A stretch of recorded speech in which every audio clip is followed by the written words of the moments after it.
Ini dampak kalau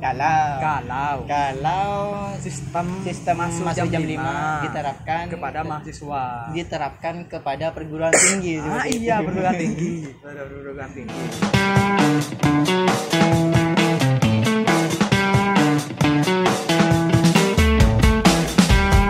Kembali lagi di Baca Berita.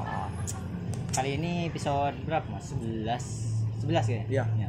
Masih di kafe yang sama seperti konten minggu sebelumnya, tapi cuman beda angle. Mas Naji, saya lihat Mas Naji nih seperti capek ya. Kenapa Mas Naji? Kita ini kan ya namanya juga mahasiswa. Sekarang kita kan sudah dipaksa untuk mikirin judul. Oh iya. Selain itu kayaknya kita dituntut untuk mikirin judul di semester 6 kali ini. Padahal kita kuliah 2 semester ke-skip.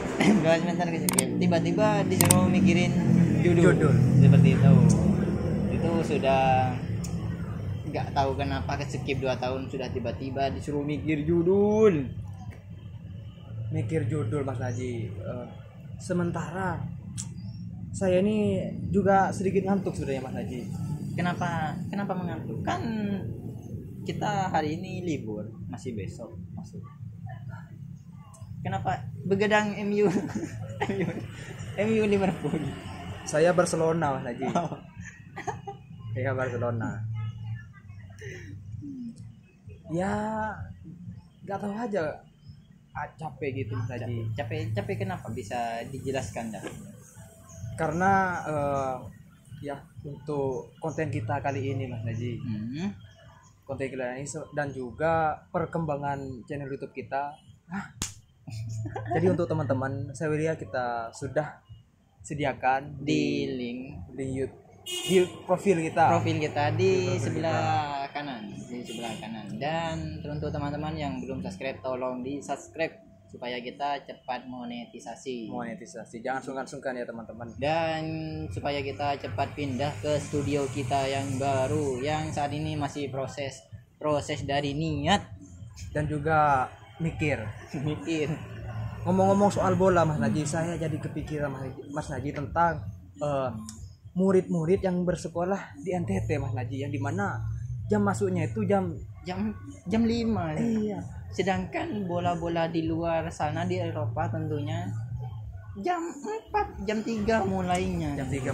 Bayangkan jika para siswa itu menonton, otomatis kan begadang. Bagaimana mereka untuk belajar Mas Naji? Tapi Mas Naji, kenapa? Selain dari para siswa di NTT yang masuk jam 5 pagi, ada aparatnya yang juga masuk jam 5 juga. Yakni pertama di Indonesia, ASN di NTT masuk kantor pukul 5 pagi. Pertama di Indonesia dan juga di dunia. Ini bukan satu-satunya di Indonesia, tapi di dunia. Di Eropa tidak ada, di Jepang tidak ada. Di Jepang kalau saya tidak salah itu masuk jam sekolah dan jam kantor itu jam 8. Kira-kira seperti itu Mas Naji. Dan tidak sampai jam 4 sore. Hanya di Indonesia yang ya kualitas belajarnya seperti ini Mas. Tapi jam belajarnya berapa jam? 7, 8, 9, 10, 11, 12, 1, 2, 3, 4 7 sampai 9 jam belajar. Baik, saya akan membacakan dampak positif Mas Naji. Ada dampak positifnya Mas Naji. Para siswa ini masuk jam 5.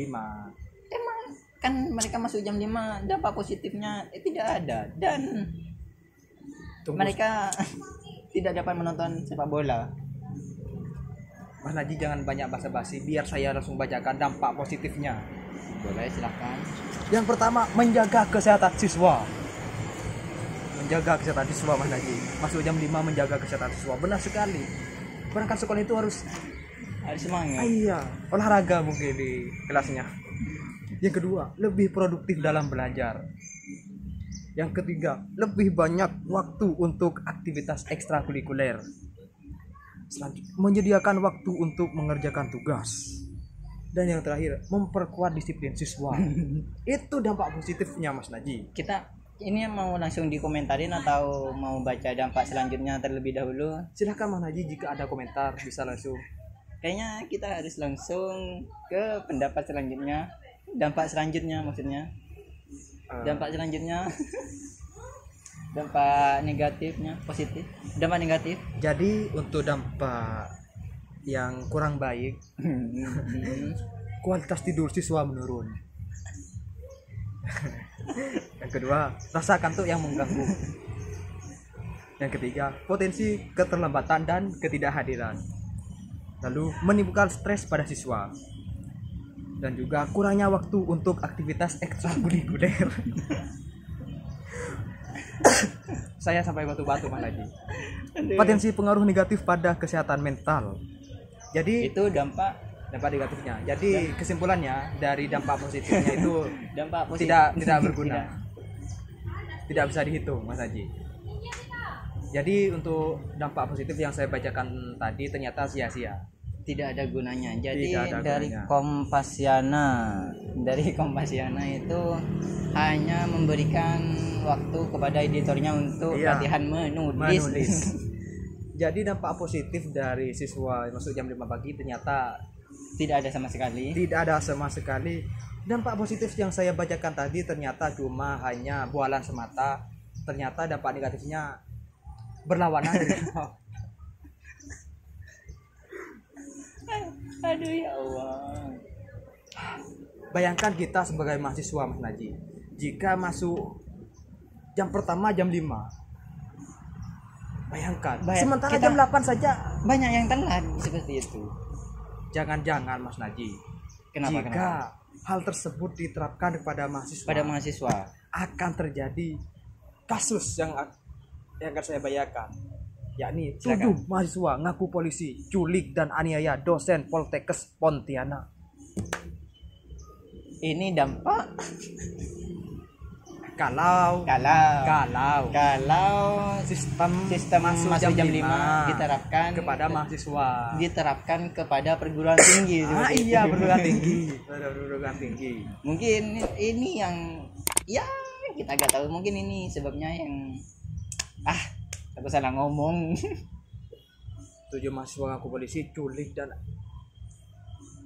Dari video yang beredar, Mas Rehan mungkin sudah lihat, kenapa warga pas waktu kejadian, kenapa warga ini lebih banyakkan diam, tidak melerai seperti itu?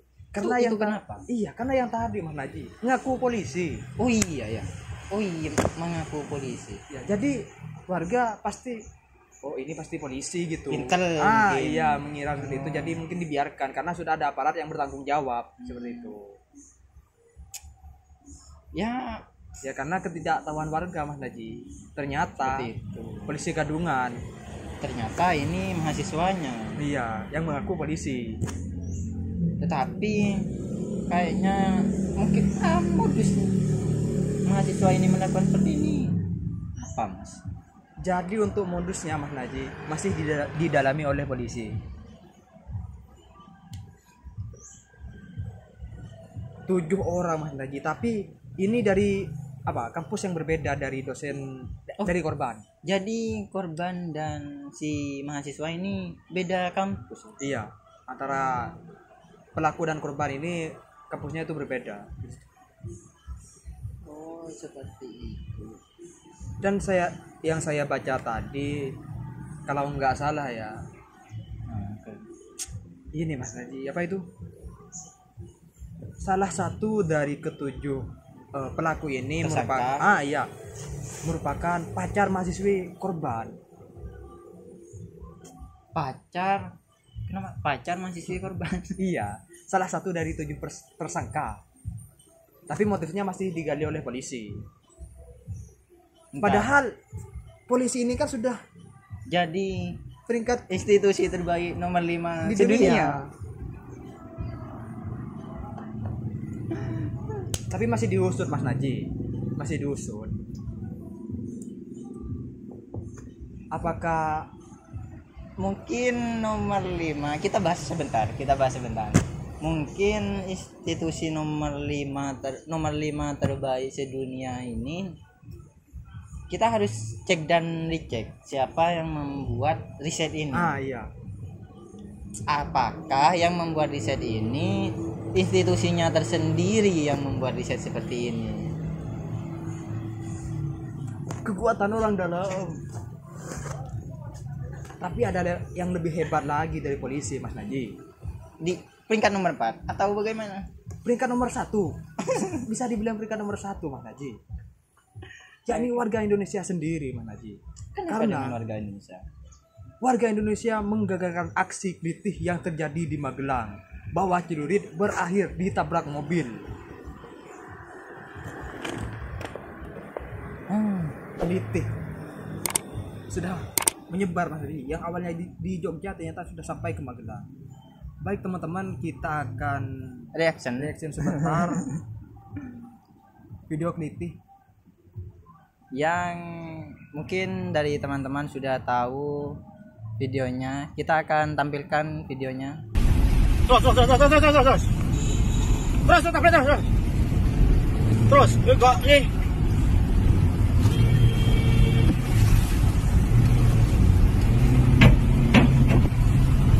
Terus tabrak jel. Terus tabrak jel.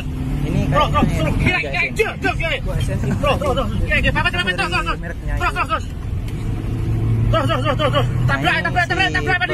si apa penumpangnya itu tabrak modar itu. Bagaimana menurut Mas Rehan dari video yang barusan ditampilkan? Tidak bisa diragukan lagi, ternyata memang warga Indonesia itu pembela kebenaran. Tapi dari video yang kita lihat barusan itu kayaknya si penumpang supir itu agak ragu untuk menabrakkan setelah si korban membacok kap mobilnya gitu. Litihnya mungkin itu sebabnya mungkin si supir kepikiran kalau dia menabrakkan mobilnya kepada si korban akan menjadi tersangka seperti itu. Seperti yang dikatakan Mas Najib tadi, mungkin bisa di riset lagi yang mengatakan peringkat kelima terbaik di dunia. Meresahkan kalau seperti ini, Mas Najib. Kita harus punya Rubicon. Kalau tinggal di Magelang, Mas Najib. Kenapa begitu, Mas? Ya, biar enak aja Mas Najib untuk nabraknya, Mas Najib. Kan Jeep, Mas Najib pasti lebih kuat, Mas Najib, dari mobil-mobil keluarga seperti itu. Tetapi balik lagi ke pembahasan barusan, kalau meskipun kita sudah memakai mobil Rubicon dan kita secara sadar menabrakkan mobil kita terhadap pelaku kelitih ini, mungkin ya akan tetap sama, akhirnya menjadi tersangka juga. Mungkin solusi terbaik yakni 2024 kita ganti institusi seperti itu. Kalau masih tetap seperti itu.